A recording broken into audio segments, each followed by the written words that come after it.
Around the world, modern navies have embraced high-tech information systems as a means of maintaining a decisive edge in global warfare and peacekeeping. Just as the introduction of ironclads revolutionized naval warfare more than a century ago, so has today's ability to see ships over the horizon. Instantaneous global communication minimizes the vastness of the oceans.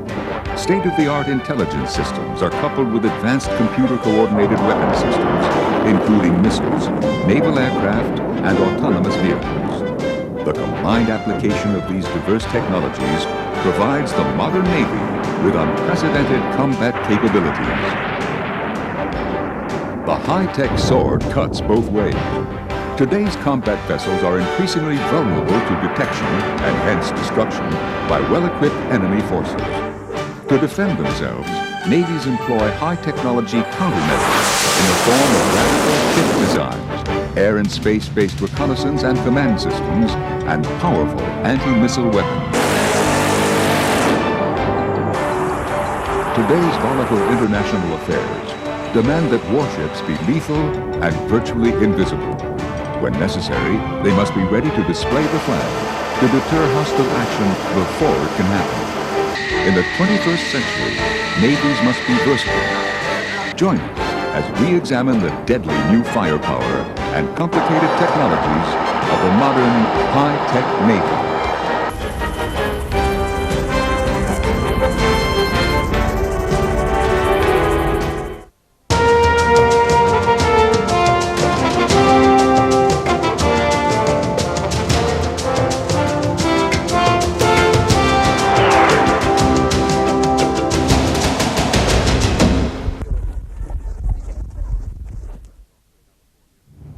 For several years off the California coast, a strange barge headed to sea in the darkness of night, away from the prying eyes of foreign intelligence services. Inside the barge was an even stranger-looking craft, a warship like no other in the world today. With its sinister black color and unusual pyramid shape, this vessel conducted secret experimental missions under the cover of night. Only recently has its mystery been revealed. This is Sea Shadow, an experimental ship involved in the search to make naval vessels invisible to radar. The Sea Shadow reminds us of the first modern warship of the industrial age, the Confederate ironclad Virginia. While no two warships could be more dissimilar, the parallels between these vessels run deeper than their triangular shape. The ironclad's metal sides were angled to protect the ship from cannonballs, while the Sea Shadow sides are angled to protect it from the prying eyes of the enemy's electronic sensors. The ironclads introduced the industrial age of warfare to the sea, but this new warship is bringing the information age to Navy combat. Naval warfare has always centered on finding the enemy. This is no easy task, as ships sail on immense oceans. As enormous as some ships seem, they are mere specks in the vastness of the world's seas. In this century, three technologies revolutionized naval warfare: the submarine, the carrier-based aircraft, and radar. Radar was the most recent of these innovations, and first came into widespread use during the Second World War. Radar is the electronic eyes of the Navy. It can see vast distances, far beyond the range of human eyesight. But it is a double-edged sword. It may help a Navy to find an enemy, but likewise, radar signals are also detectable, making a ship that uses radar vulnerable to the enemy. Radar became even more central in naval warfare with the advent of guided missiles in the 1950s. No weapon threatens the modern warship more than the anti-ship missile. The first anti-ship missiles appeared in World War II, such as these German radio-guided weapons. But the early weapons were crude and cumbersome, forced to rely on the simple electronics of their day. The missile could only be launched from within visual range of the enemy ship, since the operator actually had to steer the missile, using a simple joystick control. By the 1960s, the advent of solid-state electronics permitted a revolution in missile design. Active radar homing systems, coupled with new computing devices, gave the missile its own brain. Thus, targets could be located at very long ranges using radar or other electronic sensors. And once locked on, the missile guided itself to the target. Today's anti-ship missiles, such as the Harpoon, are quite small, and their sea-skimming approach makes them almost impossible to see, even electronically, until they are very close to their target. And their sophisticated warheads make them very deadly. In battles between surface warships, guided missiles have become the weapon of choice. They have long range, often over 100 miles. They are small and compact, so a ship can carry and launch dozens of them. And their high precision and powerful warheads make them extremely destructive. Indeed, guided missiles have made two traditional weapons nearly obsolete. The torpedo, once the scourge of naval warfare, is now primarily used by submarines. And the ship's cannon, the fearsome weapon of surface warships for almost 500 years, is now only a minor accessory in warship design. Today, radars are the eyes of the fleet, and the guided missiles are the swords. To survive in modern naval combat, a disguise must be found to hide today's warship from the all-seeing eyes of radar. That disguise is called stealth. The concept of stealth first became known in the 1980s to protect aircraft against radar detection and missile attack. But now the concept is part of naval design too. In fact, stealth technology has affected all recent warship design. Although it is costly, stealth has definite value for the navies of the world. In an age of powerful radars and long-range anti-ship missiles, anything that can hide a ship is critical to its combat survivability. The term stealth refers to a variety of techniques that minimize the visibility of the ship to radar and other electronic sensors. It does not mean that the ship becomes invisible to radar. Rather, it makes the ship far less visible. One way of doing so is by designing the ship so that radar beams do not reflect back to the enemy. Modern warship designs, such as the U.S. Navy's Arleigh Burke class of destroyers, have taken these lessons to heart. The Burke designers have changed the shapes of the ship's superstructure to minimize its visibility to radar. The ship also contains the latest approach to anti-missile defense. It carries special electronic warfare systems to jam an incoming missile's radar. It can launch other electronic warfare decoys which lure the missile away from the ship. And if the missile cannot be pulled from its intended target, it can be intercepted by defensive missiles or gun systems like the Mark 15 Phalanx. You will now see on warships that there is never a 90-degree surface. Everything is slightly off kilter. And the idea being that obviously to minimize the reflectivity of the angle of a bridge. An interesting thing, one of the most radar visible elements of a surface ship is a simple thing like the rails along the side of the ship. So anything that you can do to minimize that is going to be important. And it is an important area for surface ships because still the greatest threat to a surface ship is the air-launched or ground-launched anti-shipping missile, which predominantly remain radar-guided. New warship designs attempt to minimize the number of protrusions on the deck and superstructure. Even small ones reflect radar waves and make the ship more visible to the enemy. One of the first ships designed with the stealth concept in mind is the new French Lafayette frigate. A quick glance over its hull will reveal many subtle changes compared to ships from just a decade ago. Its shape is carefully angled to deflect radar beams away from the direction they come. Many surfaces of the ship are covered with special radar-absorbent material, which soaks up radar energy like a sponge, preventing it from being reflected back to the enemy. The resulting design is sleek and elegant, but its real virtues are not all evident to the naked eye. No surface warship can ever be entirely invisible to radar and other sensors. But designs, such as the Lafayette and the Arleigh Burke, also incorporate additional design technologies to reduce other detectable characteristics, such as the ship's infrared heat signature. I think that the French Lafayette class is one of the most extreme examples of stealth on an operational warship that exists today. They've gone to the lengths of having the bollards and other handling fixtures fold into the hull. Their boat deck is screened over with a radar absorbent or a reflective mesh, which prevents the radar from going into that normally very visible well.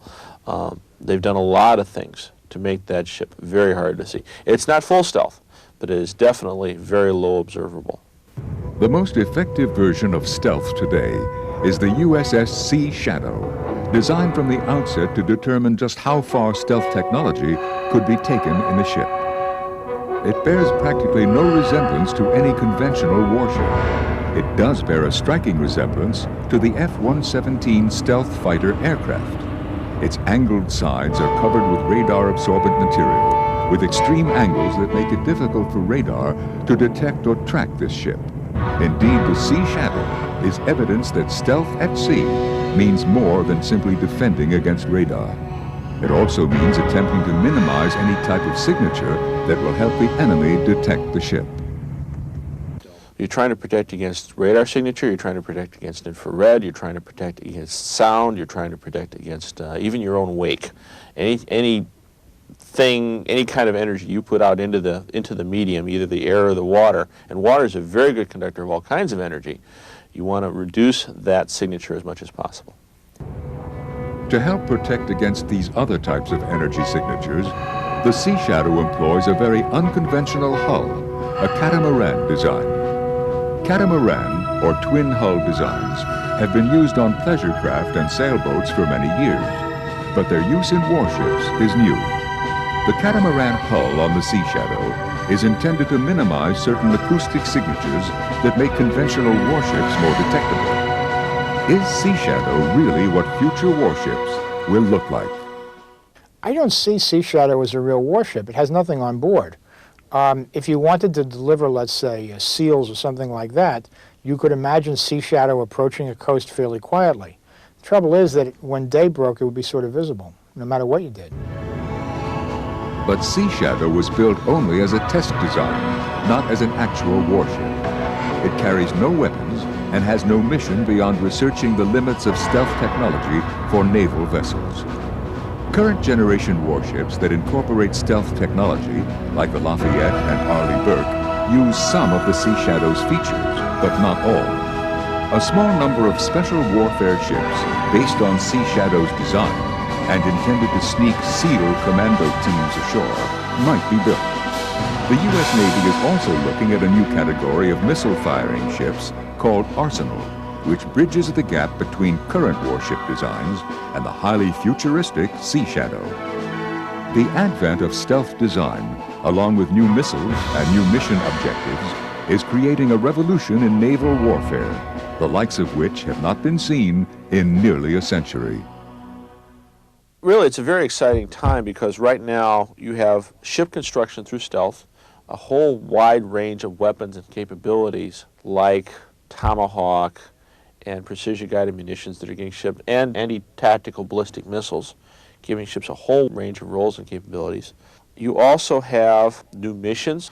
It's as if all of a sudden we're going through a big change. The change in naval warfare right now is probably as dramatic as it was in the late 1860s when all of a sudden they discovered they put iron on the sides of ships and gee, look at what happens. As today's navies modernize, technological developments like stealth will continue to play a leading role in ship design. Ironically, one of the most lethal naval vessels in service was originally designed to operate in a constant state of stealth, deep below the surface, the submarine.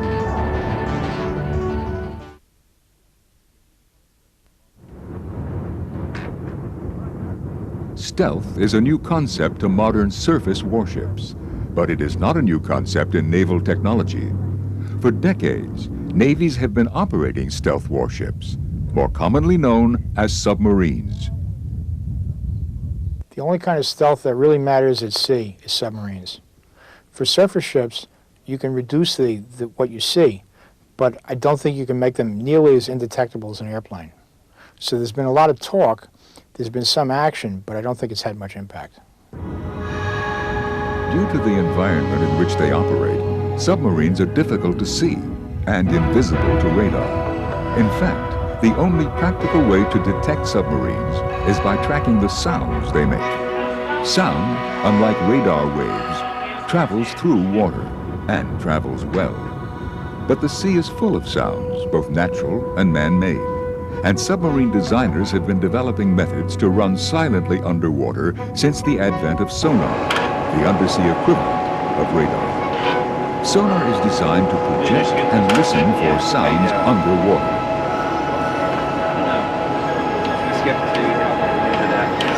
Active sonar emits an intense low-frequency sound beam. This bounces off underwater objects, such as submarines, and its echo is heard by the sonar operator. Through computer processing, this echo can provide the location and range of the target submarine. Over the years, two major types of military submarines have evolved: attack and ballistic missile submarines. The ballistic missile submarine is the most destructive weapon of war ever to be invented. Armed with over a dozen intercontinental ballistic missiles, it was the most important part of the Cold War arsenal. Each of the missiles on a ballistic missile submarine carries several nuclear warheads and is capable of devastating an entire city. A single submarine of this type has more firepower than all of the weapons used in World War II. It is a remarkable paradox that the devastating potential of such submarines helped to ensure that the Cold War between the United States and the Soviet Union never turned hot.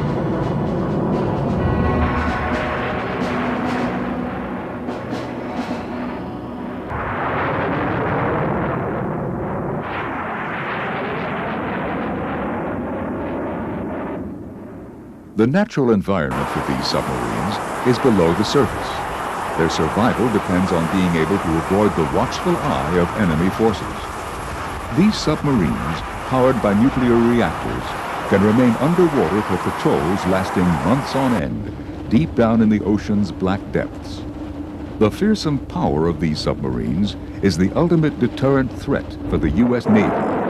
Even if an enemy could devastate America's entire land-based bomber and missile force, these submarines would remain unseen, ready to strike a retaliatory blow. To this day, no entirely reliable means to locate and track ballistic missile submarines has been developed. So they remain nearly invisible in the depths of the ocean. With the relaxation in tensions between Russia and the United States, the importance of these submarines in the world's arsenals has diminished, but they remain in service on their lonely patrols, guarding the peace in this nuclear age. Also cruising the ocean's depths are the attack submarines. Their mission is fundamentally different from their ballistic missile cousins.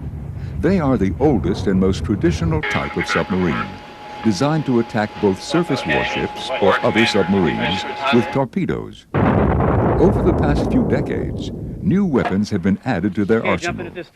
Modern attack submarines can even fire anti-ship missiles.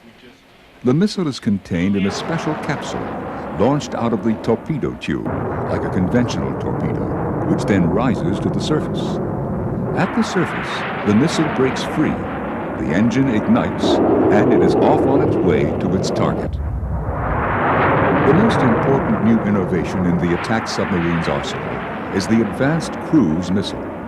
Until recently, submarines could only attack other naval targets. But with cruise missiles, such as the U.S. Navy's Tomahawk, they can now also attack land targets with precise accuracy, using conventional, high-explosive warheads. Tomahawk turned out to be an amazingly flexible missile because you could fly it to a place in space, place over some building or radar or whatever, very, very reliably. It's relatively cheap. You don't have to do much to support it. Easy to put on board a submarine. It fits a torpedo tube or a missile launching tube very easily. And because all you have to do is specify where the missile goes, very flexible operation. So that wherever you want to attack, it's relatively easy to employ. And most of the work on Tomahawk has gone into making it easier to use.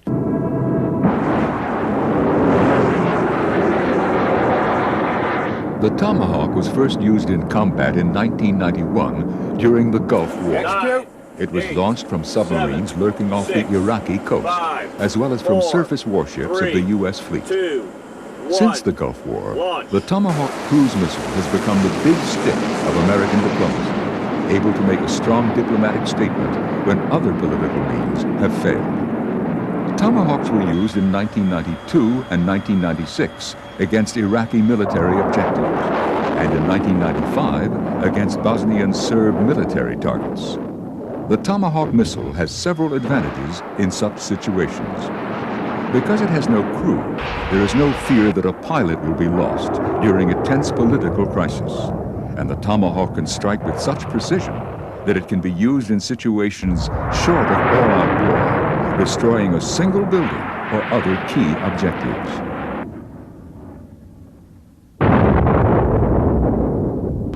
The most sophisticated U.S. attack submarine is the Seawolf, launched in 1996. It is the latest in a long line of nuclear-powered attack submarines. The Seawolf has been controversial, if for no other reason than its high price tag, over $3 billion per submarine.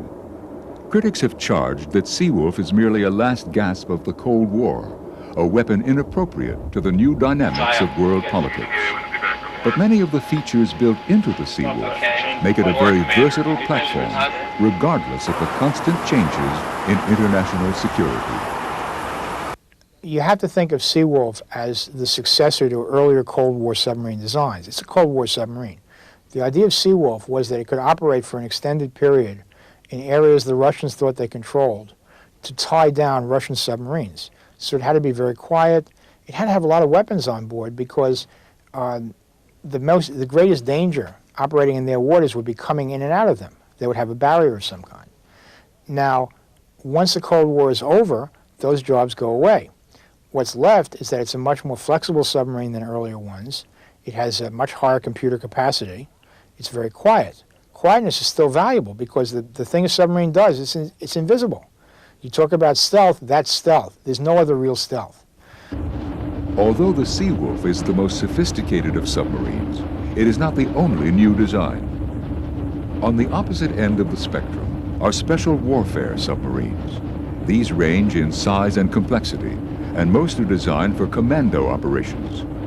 The U.S. Navy uses swimmer delivery vehicles, like this Italian model, to secretly insert Navy SEAL teams and other special forces into enemy territory.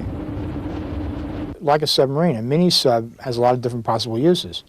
During World War II, it's mostly used to attack harbors. Somebody releases it outside the harbor, the heroic people on board run in and they lay some explosives. You'll still see some of that. You see that in navies that face major opponents that they worry about their harbors. For the United States, you see them used to deliver SEALs, sometimes also for sabotage, sometimes to go ashore and do whatever SEALs do ashore.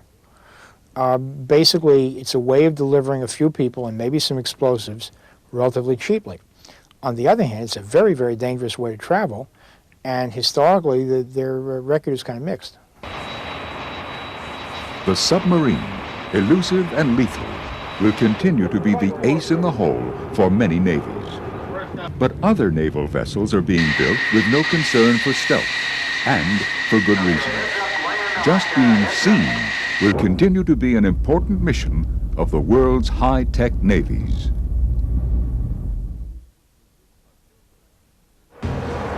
Until the 1930s, the big guns of the battleships dominated naval warfare. Able to fire high-explosive shells for dozens of miles, the thickly armored battleship was a deadly opponent in any naval invasion. But the advent of the aircraft carrier changed all that.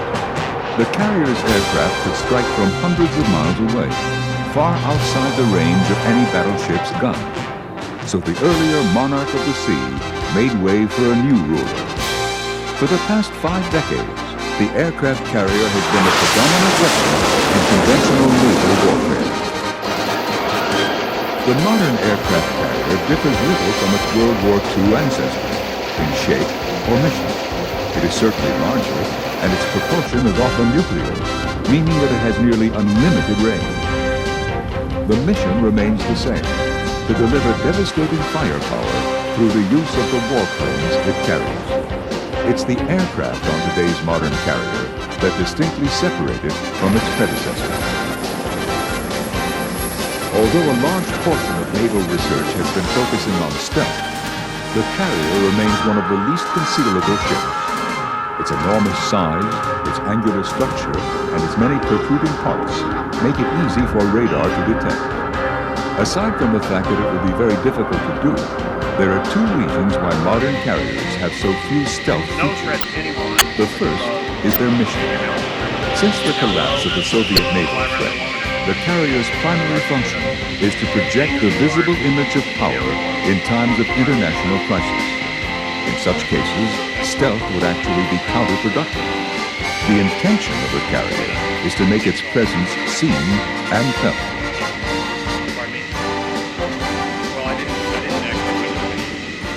I think the short answer is that to exercise the deterrent effect that ships have in certainly peacekeeping operations, crisis management, is that you want to be able to know that the ship is there. If you hide it completely, assuming that this is feasible, submarines have no effect in deterrence in a peacekeeping environment. You want the ship to be seen. If you are sending a task group to lie offshore off the coast of Bosnia, for example, you do want the locals to know that those ships are there. Another reason for the lack of interest in stealth carriers is a tactical one. Carriers do not operate alone when they face enemy ships or missiles. They are invariably part of much larger naval formations, called battle groups. A carrier battle group is made up of course, a carrier. It's made up of a couple missile ships, which will carry both defensive and offensive surface-to-air and surface-to-surface missiles. It will have a ring of frigates and destroyers screening it from enemy air and submarine attack, and it will normally have one or more replenishment ships with it to provide it with fuel and ammunition and other supplies that it needs. It's designed to operate as an integrated unit with the different ships supporting each other.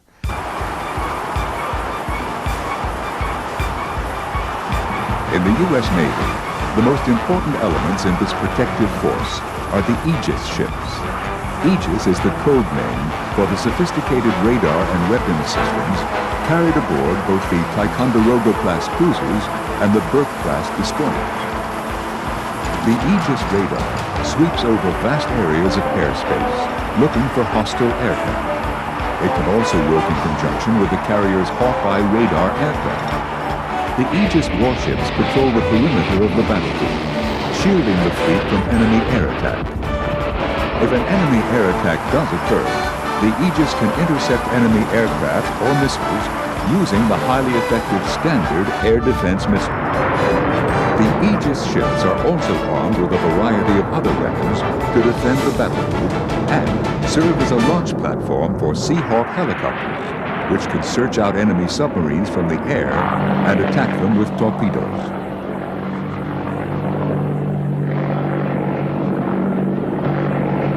Although the Aegis warships carry the most visible electronic sensors for the battle group, the carrier commander depends as well on a much more secret but equally important source of electronic intelligence.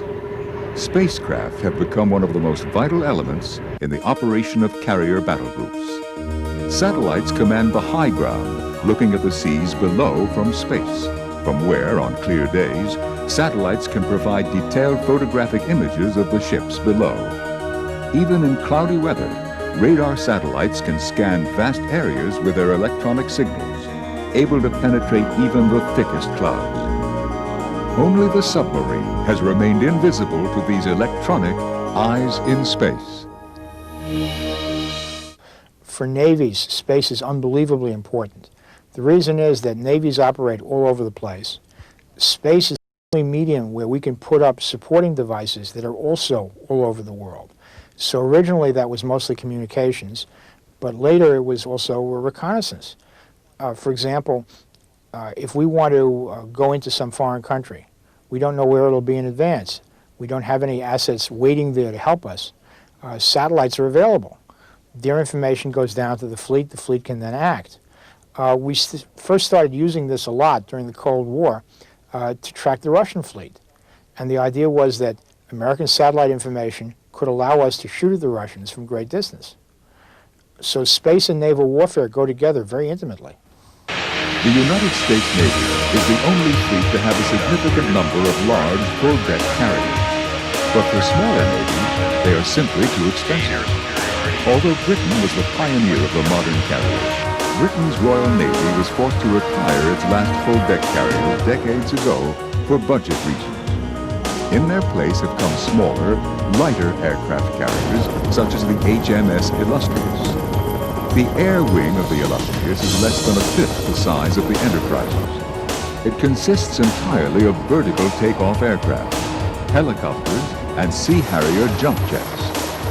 Because the deck of the Illustrious is too small to accommodate conventional jet aircraft, the Harriers must either take off vertically or use the unique ski ramp platform on the bow of the ship.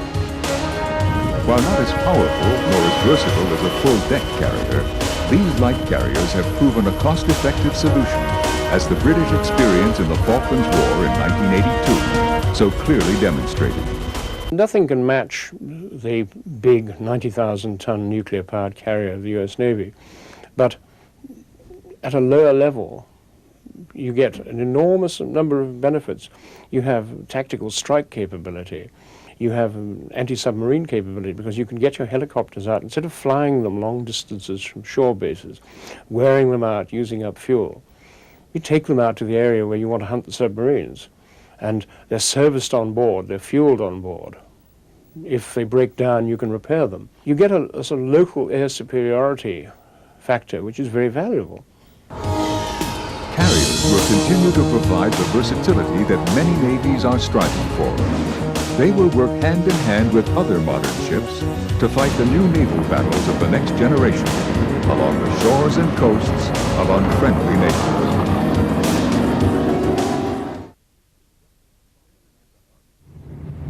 Sailing into harbor, this Russian Slava-class guided missile cruiser bristles with armament. Along its superstructure are huge basalt anti-ship missiles. They could be armed with nuclear warheads designed to destroy large warships, such as U.S. aircraft carriers. Soviet warships were designed a decade ago for a war that thankfully never came, a great confrontation of the American and Soviet fleets on the high sea. This port visit of the Russian warships is a symbol of the enormous changes that have occurred over the past decade. For this port is the U.S. naval base at San Diego, home of the U.S. Pacific Fleet. Such visits would have been unimaginable only a few years ago. The fact that old adversaries like the U.S. and Russia now pay courtesy calls at each other's naval bases is a visible symbol of changed naval strategies. Although the Cold War has ended, the Navy's work has not disappeared. Indeed, with the spread of ethnic and regional conflict around the globe, navies remain the big stick of the great powers, able to move quickly into trouble spots around the world. Navies are the final word of global diplomacy, ready to enforce international sanctions if and when peace talks fail.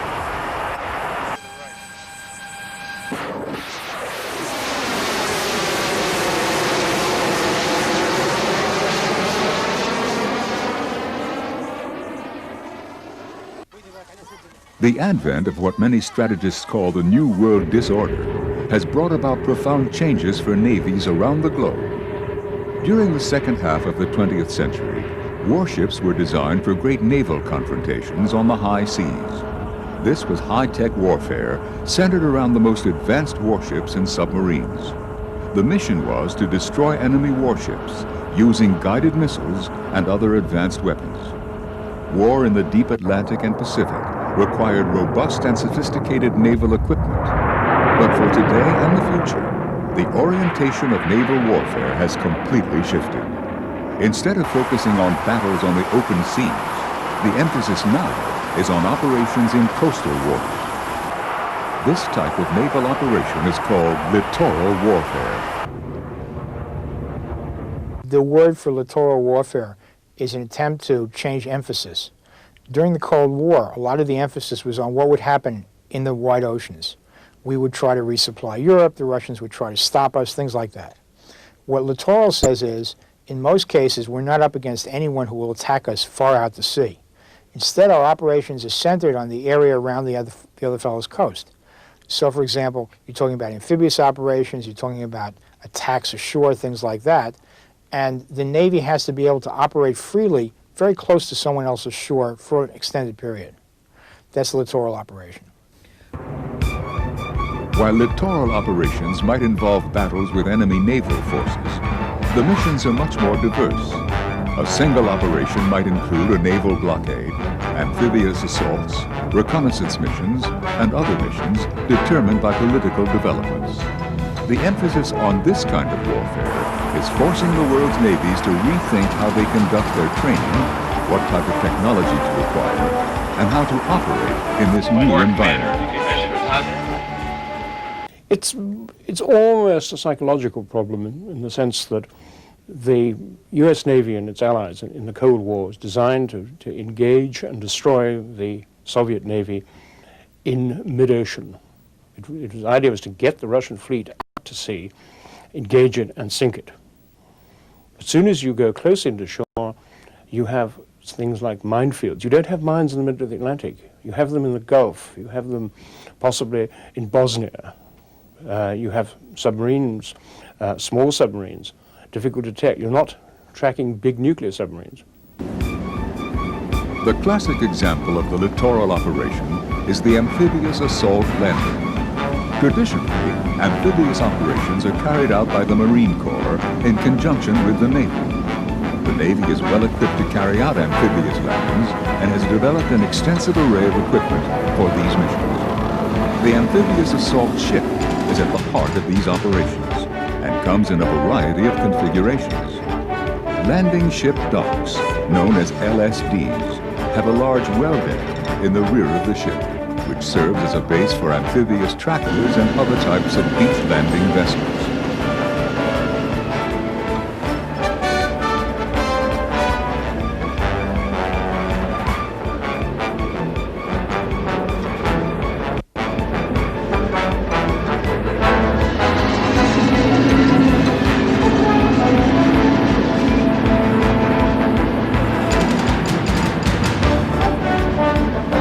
Another major type of amphibious assault vessel is the helicopter landing ship. These resemble small carriers, but unlike their large, full-deck counterparts, these assault ships are designed primarily to bring Marine troops ashore by helicopter. The helicopter assault ship can also support vertical takeoff aircraft, such as the Marines' aerial jump jets.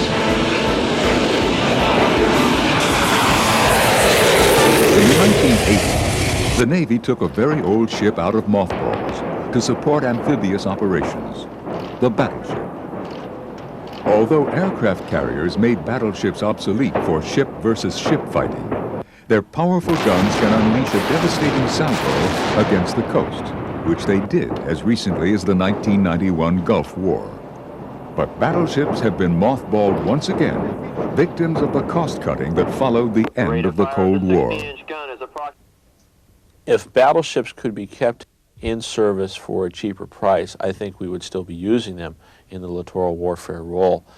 The problem with battleships are they're simply very expensive to operate, and as they get older, they get even more expensive. It takes too many men to run those boilers and those engines, irrespective of how many of the gun mounts are manned. There was a period in the 1980s when we could look at the cost of reactivating a battleship, and for the cost of a frigate, get a dedicated fire support ship. But the operating costs on the battleships have gone up, even more so, and it's no longer economical. It would be wonderful to have their guns, but it's just too expensive. The Navy is looking for a modern alternative to the battleship. One idea is to use seaborne land attack missiles, based on those already in use with the U.S. Army. The most radical form of this idea is called the arsenal ship. This ship is a floating missile pad, crammed with launch tubes. It is highly automated to avoid the high cost of the battleship. And its sleek lines are evidence of stealth in modern warship design. In spite of the sophistication of its weapons, it is not high-tech in every sense of the word. it lacks the advanced electronic sensors of the Aegis ships and would be dependent on other ships to acquire targets. The Arsenal ship is intended as the missile equivalent of an aircraft carrier, a launch platform for crews and other types of missiles. But it needs the protection of other ships in the battle group. The concept of the Arsenal ship is to take stealth technology and load up a stealthy platform with a large number of missiles and use it as basically a missile barge for another platform, like an Aegis cruiser. The problem that I see with the Arsenal ship is that it's pretty much a one-trick pony. All it can do is launch missiles. And if its guidance or mothership, or whatever you want to call the ship that's actually controlling the missiles, goes away, you basically have a large barge with no other weapons on it. The Arsenal ship and other exotic designs are the cutting edge of high-tech naval vessels being considered by the more advanced navies. However, traditional naval missions are now demanding attention as naval strategy shifts from the deep blue to the treacherous coastal surf.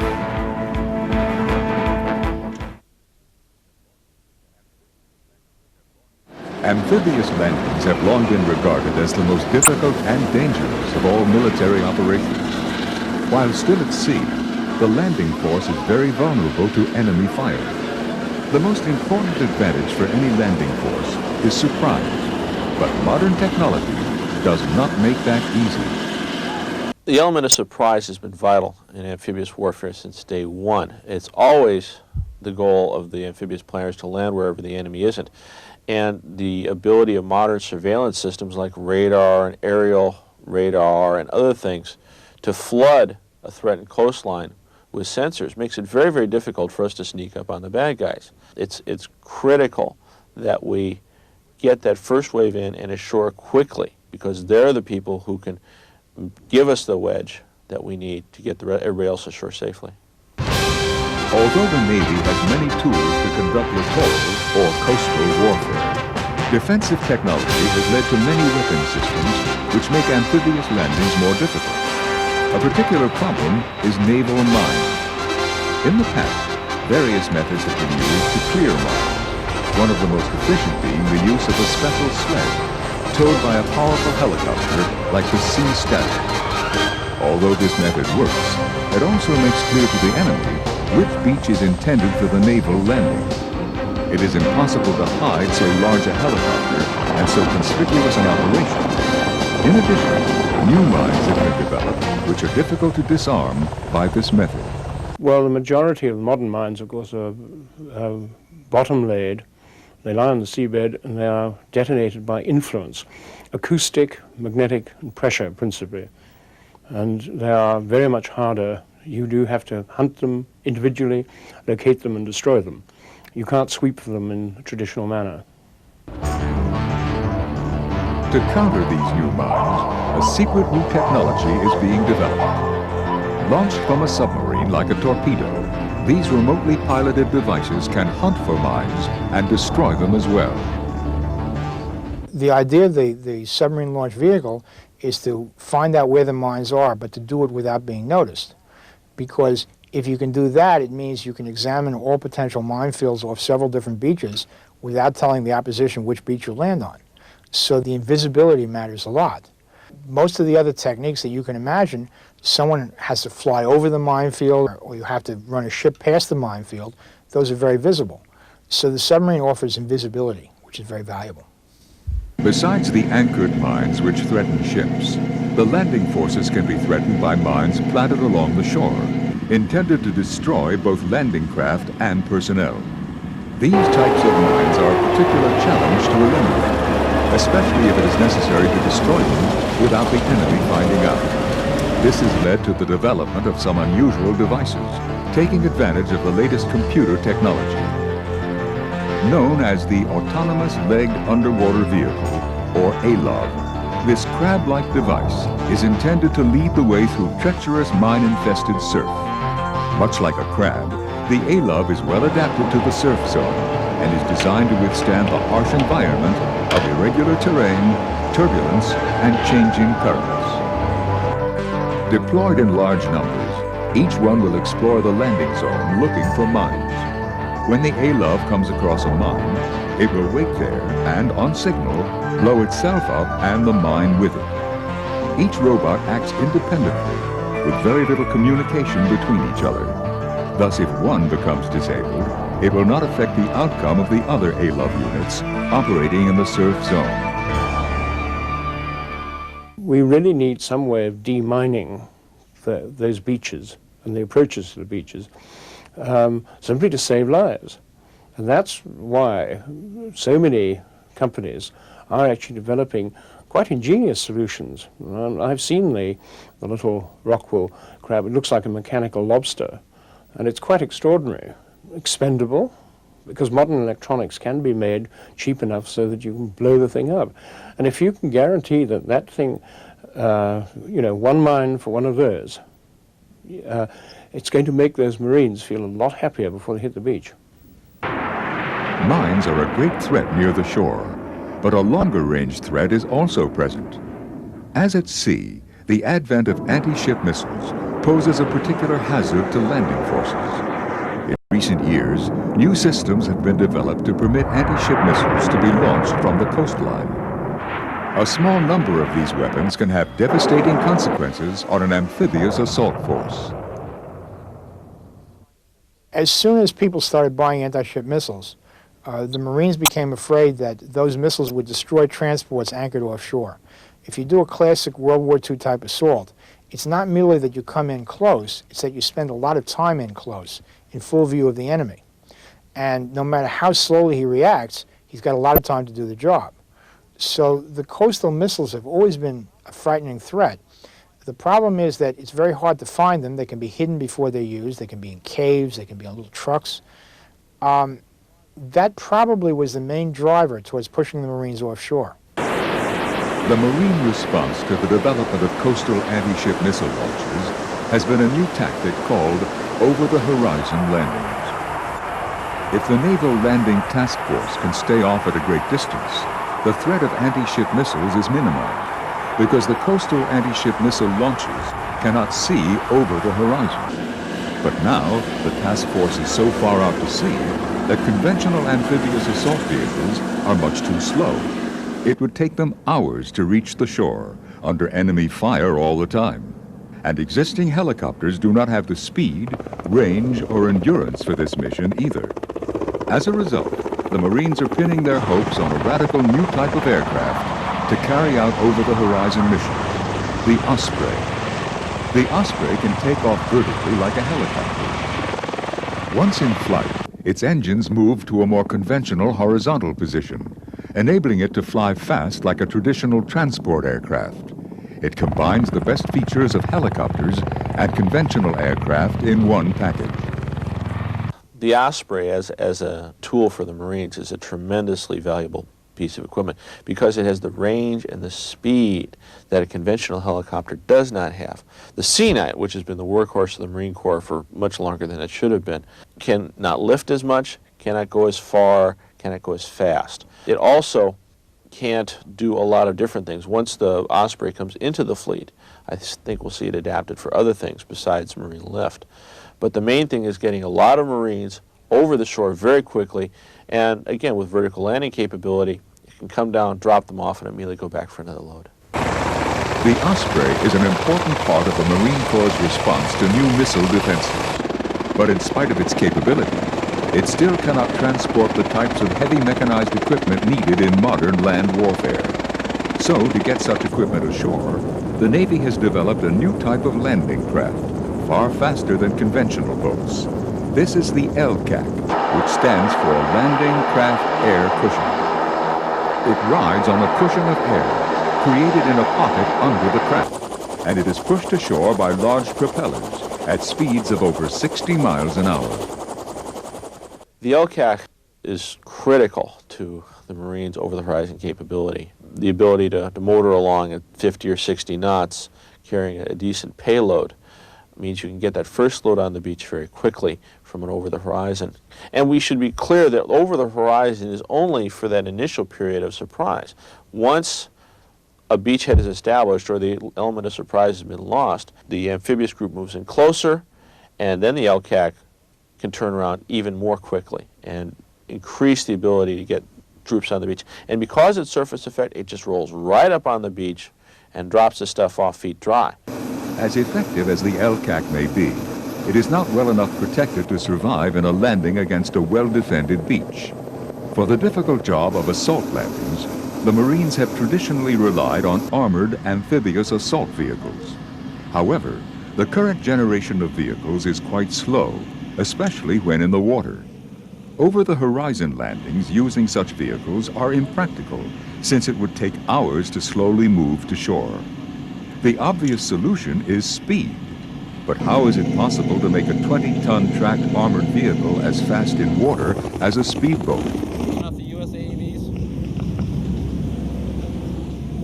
The solution is the radical new Advanced Amphibious Assault Vehicle, or AAV. A careful study of ship dynamics uncovered the curious fact that a well-positioned bow plane at the front of the vehicle could cause it to rise out of the water, much like a water skier. Skirts at the side of the vehicle can be lowered to cover the tracks, thereby eliminating a major source of drag. And finally, by adding a powerful turbine engine, speeds of well over 30 knots can be obtained. As speedy as the AAV may be in the water, its basic job remains to deliver the Marine forces to the battlefield. Its hull must be spacious enough to contain a fully equipped Marine combat unit and carry them into battle. The AAV is without parallel in the world today.